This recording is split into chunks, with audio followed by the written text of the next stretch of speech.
شن المئات من المواطنين والمواطنات هجوما حدا على أمريكية وصفت بالمتهورة تسببت في وفاة 3 بينهم المبتعث السعودي الطالب سيد مهدي الهاشم ويبلغ من العمر 21 عاما نتيجة حادث مروري مروع على أحد الطرق السريعة في ولاية ألاباما الأمريكية. انتقد المواطنون نظرة الازدواجية التي يتم التعامل بها مع المتهورة الأمريكية والتي بكل تأكيد لن تنال إلا عقابا مخففا، في حين لو أن الذي تورط في مثل هذا الحادث مسلم لكان الأمر مختلفا. وقال المغرد فيزول ثكر: ما قامت به جريمة عقابها الإعدام، لكن طالما أنها أمريكية مسيحية يبرر عملها بأنها مريضة نفسيا ويخفف عنها العقوبة إلى السجن أو ربما البراءة. وتبنى المغرد رمضان الزهراني نفس وجهة النظر فقال: الله أكبر، الله أكبر، الله أكبر، حسبنا الله ونعم الوكيل، لا حول ولا قوة إلا بالله. الذي يقتلونه بسيارة والذي يلفقون له تهمة فيعتقلون، ونحن ما زلنا متمسكين بأذيالهم.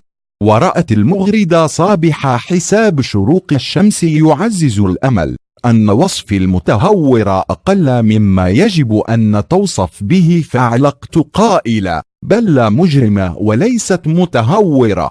لو كان العكس لقيل عمل إرهابي. حوادث تلاحقت، قتل السعوديين بدم بارد. واتفق معها المغرد أبو ليلى قائلا: لو كان الحادث مسوي مسلم لقالوا عنه إرهابي. وتكلمت عن الصحف الأمريكية ووصفته بالتطرف والعنصرية. وبالهوجة الساخرة اعتبر المغرد بندر أن الضحايا هم الذين كان يجب عليهم أن ينتبهوا، فقال: عاض السعودي المخطئ ليه ما انتبه أو استخدم الجسور أو الإنفاق أو أوبر أو كريم. لكن الجريمة لو كان العكس، السعودي دعم المتهور شو رايح يكون رد القذارة إعلامهم. لكن في المقابل أبدى تلل تعجبه من ردود الفعل على الحاث، على الرغم من أنه حادث سير عادي، فقال: وش عنده الشعب متحمس؟ تراه حادث عكس سير مثله مثل أي حادث يصير بالعالم.